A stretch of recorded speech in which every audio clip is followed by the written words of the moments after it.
ہمیں پتہ ہے کہ ملٹیپل جو انٹرنیشنل کرائسس ہیں، پولیٹیکل کرائسس یا نیشنل کرائسس، وہ ایمرج کر آتے ہیں، اور اس ٹائم دنیا میں کیوس ہے، پاکستان کے اندر کیوٹک سچویشن ہے. تو مطلب کیا ہے کہ گولڈ رسٹ کر چکا ہے. ہمیں پروونشلزم نظر آ رہی ہے، ہمیں نیشنلزم نظر آ رہی ہے، گورننس کا کرائسس ہے، نیشنل ڈس انٹیگریشن ہے. پولیٹیشینز جو ہیں وہ اپنے ویسٹڈ انٹرسٹ کو جو ہے وہ فلفل کر رہے ہیں کہ وہ نیشنل انٹرسٹ کو سائڈ لائن کر دیتے ہیں اور اپنے ویسٹڈ انٹرسٹ کو جو ہے نا وہ فلفل کر رہے ہوتے ہیں. تو یہ سائنز آف گولڈ رسٹنگ ہو گئی. آپ ان کی سیپریٹ ہیڈنگز بنا سکتے ہیں خیر اسی میں ہی کہ پولیٹیکل جو گولڈ ہے وہ رسٹ کر جائے تو اس کے سائنس کیا ہے جو ہم نے ابھی ڈسکس کیے ہیں. اسی طریقے سے آپ سیکنڈ پہ آ جائیں تو سوشو کلچرل آ جائے گا. پھر اکنامک لیڈرشپ اگر کرپٹ ہو جائے تو گولڈ رسٹنگ کے سائنس کیا ہوں گے. اور لاسٹلی ریلیجیس جو ہے نا وہ لیڈرشپ کرپٹ ہو جائے تو سائنس کیا آئیں گے گولڈ رسٹنگ کے. تو پہلے ہم نے پولیٹیکل گولڈ رسٹنگ جو ہے نا وہ ڈسکرائب کر دی کہ science of gold resting at political level. اب ہم سیکنڈ پہ آ رہے ہیں سوشل اور کلچرل لیول پہ. آپ دیکھیں کہ معاشرے کے اندر کیا ہیومن رائٹس کو جو ہے پروٹیکٹ کیا جا رہا ہے، کیا ہم ایک دوسرے کے ساتھ ظلم نہیں کر رہے، کیا منورٹیز کی بچرنگ نہیں ہو رہی، یعنی ہر طرح کی منورٹی، صرف ریلیجیس منورٹی نہیں. آپ دیکھ لیں کہ ہمسایوں کا خیال کیا رکھا جا رہا ہے. جو سوشل انسٹیٹیوشنز ہیں یعنی جس میں فیملی بھی انوالوڈ ہے، کیا وہ مضبوط ایک انسٹیٹیوشن ہے؟ نہیں ہے. آپ دیکھ لیں کہ کیا ٹیچرز جو ہیں وہ اپنی ذمہ داری پوری کر رہے ہیں؟ نہیں کر رہے. کیا سول سروینٹس اپنی ذمہ داری پوری کر رہے ہیں؟ نہیں کر رہے. تو یہ سائنز آف گولڈ رسٹنگ ہے اور ان کی وجہ سے آپ کا جو سوشو مورل کرائسس ہے وہ بہت زیادہ جو ہے نا وہ بڑھ گیا ہے. یہ جتنی بھی یعنی ایبسنس آف مورل ویلیوز ہو گیا یا ڈیکیڈنس آف سوشل انسٹیٹیوشنز ہو گیا جس میں فیملی انسٹیٹیوشن ہے، پھر اس کے بعد ہیومینیٹیرین کرائسس ہے، یہ سائنس ہے گولڈ رسٹنگ کے ایٹ سوشو کلچرل لیول. اب تیسرے نمبر پہ ہم آ جاتے ہیں تو science of gold resting at economic level. مطلب کیا ہے کہ جو اکنامک لیڈرشپ ہے اگر وہ کرپٹ ہو جائے تو وہ کون ہے؟ وہ اکانومسٹس ہیں، وہ آپ کا تاجر ہے، وہ آپ کا جو ہے نا وہ بزنس مین ہے، وہ آپ کا بینکر ہے. اگر وہ کرپٹ کر دے، جو اکنامک پالیسی میکر ہے وہ آ گیا آپ کا، تو پھر کیا ہوگا نتیجہ یہ ہوگا کہ میل پریکٹسز جو ہے نا وہ آرڈر آف دا ڈے ہو جائیں گی. انفلیشن بڑھتی چلی جائے گی، ہر بندہ ہولڈنگ کے چکر میں پڑ جائے گا، ہر کسی کا اپنے منافع کمانے کے جو ہے نا وہ یعنی اس کے عزائم بڑھ جائیں گے. جو نیشنل ویلتھ ہے وہ چند ہاتھوں میں ایکومولیٹ ہو جائے گی. جو بزنس کلاس ہے وہ ٹیکس ایویژن کر رہی ہوگی، ان امپلائمنٹ بڑھ جائے گی جب بزنسز جو ہے نا وہ شرنک ہو جائیں گے. مطلب ہے کہ اوور آل اکنامک جو ڈکلائن ہے وہ نظر آئے گا. اور یہ نظر آ رہا ہے نیشنل لیول پہ بھی اور انٹرنیشنل لیول پہ بھی. جو چیز یہ شو کر رہی ہے کہ گولڈ رسٹ کر گیا ہے جو اکنامک گولڈ تھا. پھر لاسٹ پوائنٹ آ گیا کہ ریلیجیس اگر لیڈرشپ ہے وہ کرپٹ ہو جائے تو سائنس کیا ہوں گے گولڈ رسٹنگ کے. اب یہ دیکھیں کہ معاشرے کے اندر ہمیں ریلیجیس انٹالرنس نظر آ رہی ہے.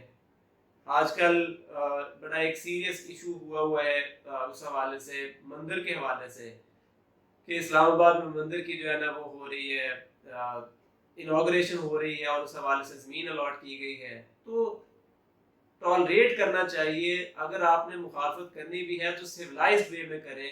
یہ ایک کسی بھی معاشرے کی ایولیوشن کا مین پلر ہوتا ہے، یعنی سیولائزڈ ڈسینٹ. آپ مہذب انداز سے اختلاف کریں. یہاں پہ تو لوگ جو ہے نا وہ ایسے یعنی یہ ٹالریٹ ہی نہیں کرتے، بالکل ہی ٹالرنس نہیں کرتے. میوچل کو ایگزسٹنس ختم ہو گیا ہوا ہے،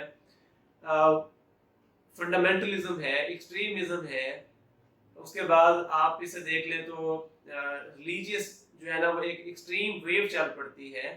تو ریلیجن کے نام پر بہت ساری خامیاں ہمارے معاشرے میں موجود ہیں. جس طریقے سے پولیٹیکل، اکنامک اور سوشل کلچرل ہیں ویسے ہی ریلیجن.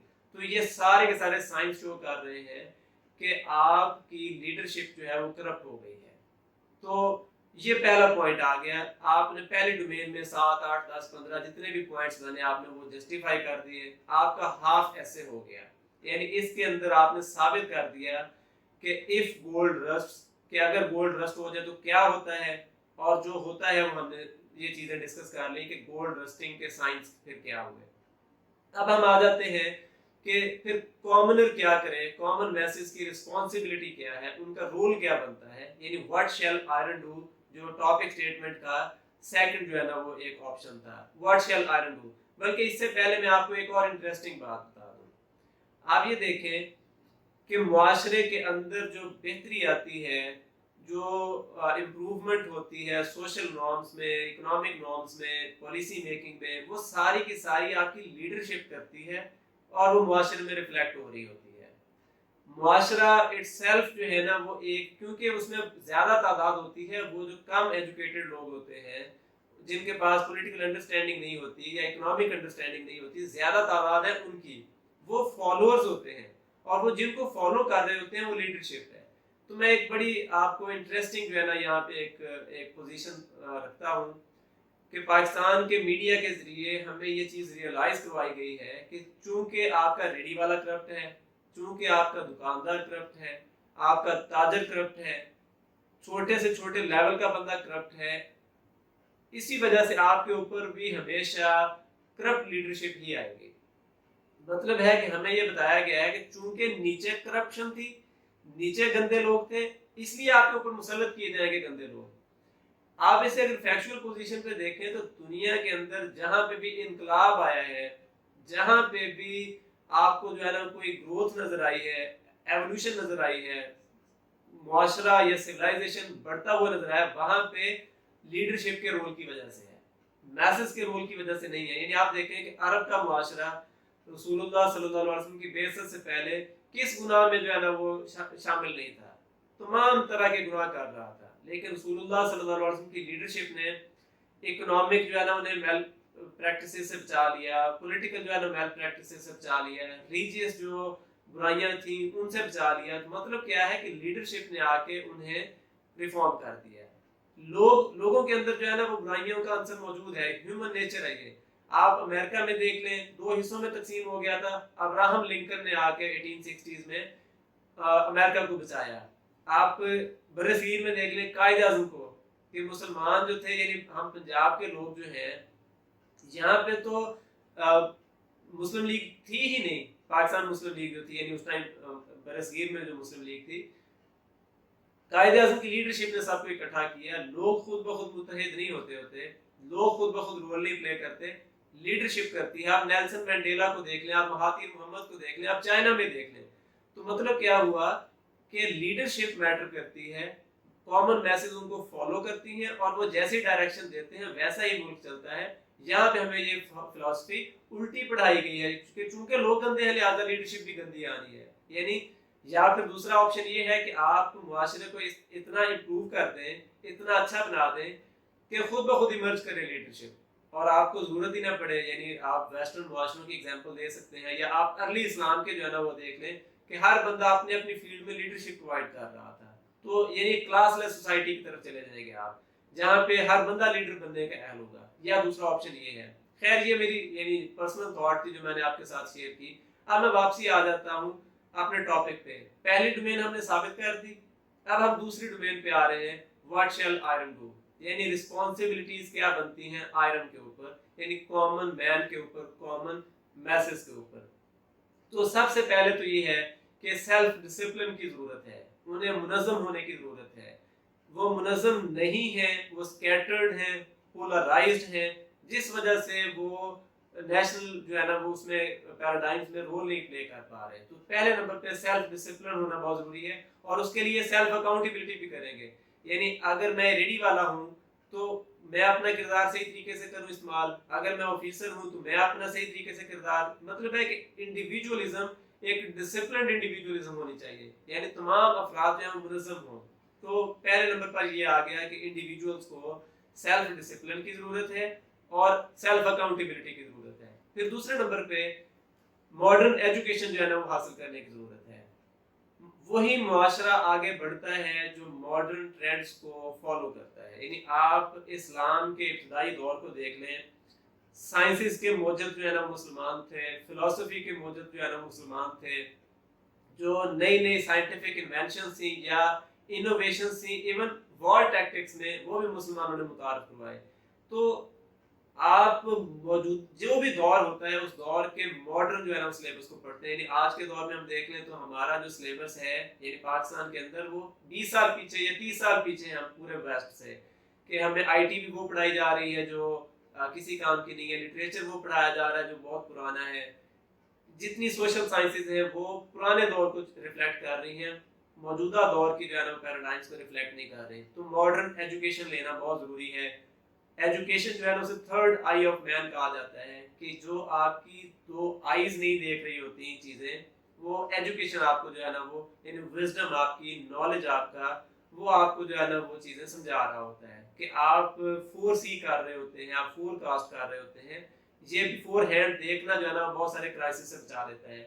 تو ایجوکیشن جو ہے نا وہ مسٹ ہونی چاہیے, کہ یہ ایجوکیشن فار آل ہے. پاکستان کے اندر جو ہے نا وہ لیس دین 50% ہے وہ لوگ جو صحیح طریقے سے پڑھ اور لکھ سکتے ہیں. یہاں تو جس نے صرف اپنا نام لکھا ہے وہ بھی لٹریٹ آپ شامل کرتے ہیں. اس سے مراد یہ نہیں ہے کہ ایجوکیشن اس سے پراپر انڈرسٹینڈنگ ہو کہ پولیٹیکل افیئرس میں دنیا میں کیا چل رہا ہے, اکنامکس افیئرس میں کیا چل رہا ہے, سوشو کلچرل پیراڈائمس کیسے امپروو ہو سکتی ہیں, اکانومی کیسے انہینس ہو سکتی ہے, جی ڈی پی گروتھ کیسے بڑھائی جا سکتی ہے. تو یہ ہے ایجوکیشن. تو سیکنڈ آپشن کیا آ گیا, کامن مین کیا کرے کہ وہ ایجوکیشن حاصل کرے. پھر اس کے بعد تیسرے نمبر پہ آ گیا بڑا ہی امپورٹنٹ, کہ جو ایگزسٹنگ لیڈرشپ ہے اس کو پریشرائز کرے, اس کے اوپر ایک پریشر ایگزرٹ کرے کہ وہ اچھی پالیسیز بنائیں. یعنی اگر ایک ملک میں ہیومن ڈیولپمنٹ کے اوپر پالیسی میکنگ نہیں ہو رہی, اگر لوگوں کی بہتری کے لیے کام نہیں ہو رہا, تو لوگ جو ہے وہ اپنے حق کے لیے کھڑے ہو جائیں. وہ لازمی طور پر جو ہے نا وہ کیا کریں گے, یہ سویلائز ڈسینٹ کا میں پھر آپشن بتا رہا ہوں, کہ آپ مہذب انداز سے آپ مخالفت کریں اور گورنمنٹ کو, پالیسی میکرز کو پریشرائز کر کے آپ اپنے حق میں جو ہے نا پالیسی میکنگ اچھی کریں. مطلب کیا ہے کہ ہیومن ڈیولپمنٹ کے اوپر فوکس ہونا چاہیے, انفراسٹرکچرل ڈیولپمنٹ وہ سیکنڈ آپشن میں آنی چاہیے. یعنی پہلے آپشن پہ ایجوکیشن ہے, آپ کی ہیلتھ ہے, آپ کی فنڈامنٹل نیسیسٹیز ہیں, وہ پوری ہونی چاہیے. مثلا اب میں اپنی بات کرتا ہوں کہ اگر ایجوکیشن کو میں اپنے سے مائنس کر دوں تو شاید جو ہے نا میں کوئی ریڈی بھی نہ لگا سکتا, میرے پاس اتنے بھی پیسے نہیں تھے. یعنی ایک ایجوکیشن نے, ایک انڈرسٹینڈنگ نے یہ چیز سمجھائی مجھے کہ علم جو ہے نا وہ بہت بڑی طاقت ہے. اور آج میں آپ لوگوں کے ساتھ مخاطب ہوں, آپ لوگ میری اگر بات سن رہے ہیں تو اس کے پیچھے صرف اور صرف ایک ہی چیز ہے, وہ ہے نالج, یا وہ ہے ایجوکیشن یا انڈرسٹینڈنگ. تو یہ ہیومن ڈیولپمنٹ کے بعد ہوتا ہے. تو ایک پریشر ایگزرٹ کرے ایگزسٹنگ لیڈرشپ کے اوپر تاکہ پالیسی میکنگ اچھی ہو سکے. اور یہ کیسے ہوگا, نیکسٹ پوائنٹ آ گیا active participation in state affairs. یعنی جب انڈیفرنس ہوگا, جب ہم پولرائزڈ ہوں گے, جب ہم اسٹیٹ کے افیئرس میں دلچسپی نہیں لے رہے ہوں گے, تو اسٹیٹ کیسے رسپونڈ کرے گی, جو لیڈرشپ ہے وہ کیسے رسپونڈ کرے گی. میرے ووٹ کا حق میں اگر اچھے طریقے سے استعمال نہیں کروں گا تو پھر کیسے جو ہے نا امپروومنٹ آئے گی. تو یہ ایکٹیو پارٹیسپیشن ہے. یعنی مجھے ڈیموکریسی کا پتہ ہونا چاہیے, ڈیموکریٹک نارمز کا, کہ ڈیموکریٹک کلچر کیا ہے, میں نے لاز آف دا لینڈ کو فالو کرنا ہے, میں نے گورننس کو اچھا بنانے میں رول پلے کرنا ہے, میں نے جو ہے نا وہ نیشنل انٹیگریشن جو ہے نا وہ لازمی کرنی ہے, کہ میری اپنی جو فائدے ہیں میں وہ سیکریفائز کر سکوں قوم کے جو ہے نا فوائد کے اوپر. تو یہ جو ہے نا وہ ایک ہونا چاہیے کہ ایکٹیو پارٹیسپیشن ہونی چاہیے, بندے کو پتا ہو کہ ملک کے اندر چل کیا رہا ہے. پھر اس کے بعد نیکسٹ پوائنٹ آ گیا کہ کامن میسز کو اور کیا چاہیے ہے, انہیں یہ چاہیے ہے کہ ایک آلٹرنیٹ جو ہے نا وہ فورم پرووائڈ کرے, یعنی آلٹرنیٹ لیڈرشپ کی طرف لے کے آئے. مطلب ہے کہ گورنمنٹس کو یہ مجبور کیا جائے کہ وہ لوکل گورنمنٹس کو جو ہے نا وہ لازمی بنا دیں, یعنی کانسٹیٹیوشنل ان کا حق بھی ہے. تو یہاں سے پھر کیا ہوگا کہ نیو لیڈرشپ ایمرج کرے گی, کہ لوگ اکاؤنٹیبلٹی کریں گے پرانے لیڈرز کی, اور نئے لیڈرشپ جو ہے نا ایمرج کرے گی. اور یقینی طور پر جب وہ انہی لوگوں میں سے ہوں گے, وہ ایلین نہیں ہوں گے جیسے ابھی ہمارے جو ہے نا وہ ہوتے ہیں لیڈرز, کہ وہ پولیٹیشین اپنا الیکشن جیتا اس کے بعد وہ حلقے میں واپسی نہیں آتے. تو اپنے حلقے کے لوگوں کو آزمائے, یہ میسج کی جو ہے نا وہ ذمہ داری ہے. یہ ایک اور بڑا اہم رول آ گیا. پھر اس کے بعد observance of moral and ethical values, کہ ہم معاشرے کے اندر ہم اپنے گھر والوں کے ساتھ اچھا سلوک نہیں کرتے, ہم اپنے ملازمین کے ساتھ اچھا سلوک نہیں کرتے, دوسرے لوگوں کے حق کھا رہے ہیں, والدین اپنی بیٹیوں کو انہیریٹنس میں حصہ نہیں دے رہے, تو سوشل اور مورل جو ڈیکیڈنس تھا، جو ڈکلائن آیا ہوا تھا، وہ ختم کریں، مورل ویلیوز کو جو ہے نا وہ آبزرو کریں. یہ بہت زیادہ ضروری ہے کہ کامن میسج جو ہے جب تک ملک کے اندر وہ لوگ اپنے آپ کو ٹھیک نہیں کریں گے، وہ ایتھکس کو فالو نہیں کریں گے، مطلب ہے کہ ہیومن رائٹس کا وہ خیال رکھیں گے، پروٹیکشن کریں گے ان کی، اپنے خاندان کا خیال رکھیں گے، اپنے معاشرے کا خیال رکھیں گے، تو بہتری آتی چلی جائے گی. تو کامن میسج کے اوپر یہ لازمی ہے کہ وہ مورل کوڈ آف جو ایتھکس ہے اس کو فالو کریں. پھر نیکسٹ آ جائیں، بڑا ہی ایک اور امپورٹنٹ آ جاتے ہیں، وہ ہے ہماری اگنورینس آف ریلیجن. یعنی ہمیں جو چیز سمجھا دی گئی ہے، یہ جو چیز بتا دی گئی ہے، ہم اسی کو منون تسلیم کر لیتے ہیں، تقلید کرتے ہیں. بلائنڈ فالوئنگ جو ہے نا وہ غلط چیز ہے. آپ کو ریلیجن کو خود انڈرسٹینڈ کرنا چاہیے. یعنی آپ کے پاس انٹرنیٹ پہ بھی جو ہے نا وہ یہ سارے سورسز موجود ہیں، آپ کے پاس جو ہے نا وہ بکس کی فارم میں بھی موجود ہے، قرآن پاک ایک جو ہے نا اللہ کی کتاب ہے وہ موجود ہے. یہ دوسرے مذاہب کے لوگ ہیں جو کسی بھی کنٹری میں رہ رہے ہوتے ہیں، وہ ریلیجن کی ٹرو ٹیچنگز کو انڈرسٹینڈ کریں. وہ ریلیجن کیا کہہ رہا ہے، وہ پیس کا میسج دے رہا ہے، وہ میوچل کو ایگزسٹنس کا میسج دے رہا ہے، ٹالرنس ہے. ٹھیک ہے، اس کے بعد آپ یہ دیکھیں کہ ایکسٹریمزم سے بچنے کا کہہ رہا ہے، فنڈامنٹل اپروچ سے بچنے کا کہہ رہا ہے کہ آپ ریولوشنائز کریں اپنے آپ کو. تو ریلیجن کی جو ٹرو اسپرٹ ہے اس کو انڈرسٹینڈ کرنا میسج کے اوپر لازمی ہے. یعنی اتنا دین آپ کو خود آنا چاہیے کہ آپ اپنے فیصلے کر سکیں. تو یہ ایک اور پوائنٹ آ گیا کہ جو میسج کریں گی. پھر common message economic point of view سے کیا کریں گے کہ وہ ایک دوسرے کو ہیلپ کریں گے، وہ ہولڈنگ نہیں کریں گے، وہ بلیک مارکیٹنگ نہیں کریں گے، وہ ٹیکس ایویژن نہیں کریں گے، وہ ایک دوسرے کی اکنامک جو ہے نا وہ ہیلپ کریں گے. جیسے ابھی کرونا کے دنوں میں خاص طور پہ لوگوں نے بڑا تعاون کیا ایک دوسرے کے ساتھ. تو یہ تعاون جو ہے یہ کنٹینیوڈ رہنا چاہیے. آپ اسی وقت ہی مہذب قوم بن سکتے ہیں جب آپ ایک دوسرے کے ساتھ جو ہے نا کام کر رہے ہوں گے، جب آپ کو سیلف سیکریفائس کا جذبہ ہوگا آپ کے اندر، آپ ڈسپلنڈ انڈیویجولز جب تک بنیں گے. تو یہ کامن میسج جو ہے نا ان کے اوپر یہ لازم ہے کوئی یہ کام کریں گے. پھر ایک اور چیز ہے کہ انہیں اپنا ایمان کی حد تک چلا جانا چاہیے کہ ڈیموکریسی کو ہی ہم نے پروموٹ کرنا ہے، ڈکٹیٹرشپ کو یا ملٹری رجیم کو انہوں نے فالو نہیں کرنا. ڈیموکریسی جو رول آف لا کی طرف لے کے جاتی ہے، جو میوچل کو ایگزسٹنس کی طرف لے کے جاتی ہے، سوشل ایکویلٹی کی طرف لے کے جاتی ہے، سوشل جسٹس. تو ڈیموکریٹک نارمز اسی وقت ہی اسٹرانگ ہوں گی جب لوگ ڈیموکریٹس ہو جائیں گے. تو ڈیموکریسی لورز جو ہے نا بہت زیادہ ضروری ہے. اس حوالے سے میڈیا کا کردار بہت زیادہ اہم ہے. تو یہ پوائنٹس ہیں جو شو کر رہے تھے کہ کامن میسج جو ہے نا وہ اگر متحد ہو جائیں، اگر وہ یہ ساری جو ہے نا وہ اپنے رسپانسبلٹیز پوری کریں تو وہ کمپنسیٹ کر سکتے ہیں جو گولڈ رسٹنگ کی وجہ سے نقصان ہوا ہے اس کو. تو مطلب کیا ہوا، یعنی یہ ٹاپک پورا ہم نے ڈسکس کر لیا کہ گولڈ رسٹنگ کیا ہے اور کامن میسج کی جو ہے نا رسپانسبلٹیز کیا ہے. اور فائنلی پھر آپ کنکلوڈ کر دیں گے کہ اگر لیڈرشپ کرپٹ کر جائے جیسے اس ٹائم کرپٹ ہوئی ہے تو لوگوں کو جو ہے نا وہ اپنی رسپانسبلٹی لینا پڑے گی. وہ پھر نیشنل پیراڈائمس میں بھی اپنا رول پلے کریں اور انٹرنیشنلی بھی جو ہے نا وہ اپنا رول پلے کریں. اور اس حوالے سے اگر آپ کی کوئی کوئری ہو، کوئی کنفیوژن رہ گئی ہو، آپ مجھ سے جو ہے نا کمنٹس میں پوچھ سکتے ہیں. خود بھی یہ ویڈیو دیکھیں، C S S, P M S اور دوسرے گروپس میں بھی شیئر کریں. یہ جنرل انڈرسٹینڈنگ سے ہی ریلیٹڈ ہے، یہ صرف C S S P M S کے حوالے سے ہی نہیں ہے. سب کو سننا چاہیے. خود بھی سبسکرائب کریں، دوسروں کو بھی جو ہے نا وہ ریکمینڈ کریں، شیئر کریں. ٹل نیکسٹ لیکچر، السلام علیکم.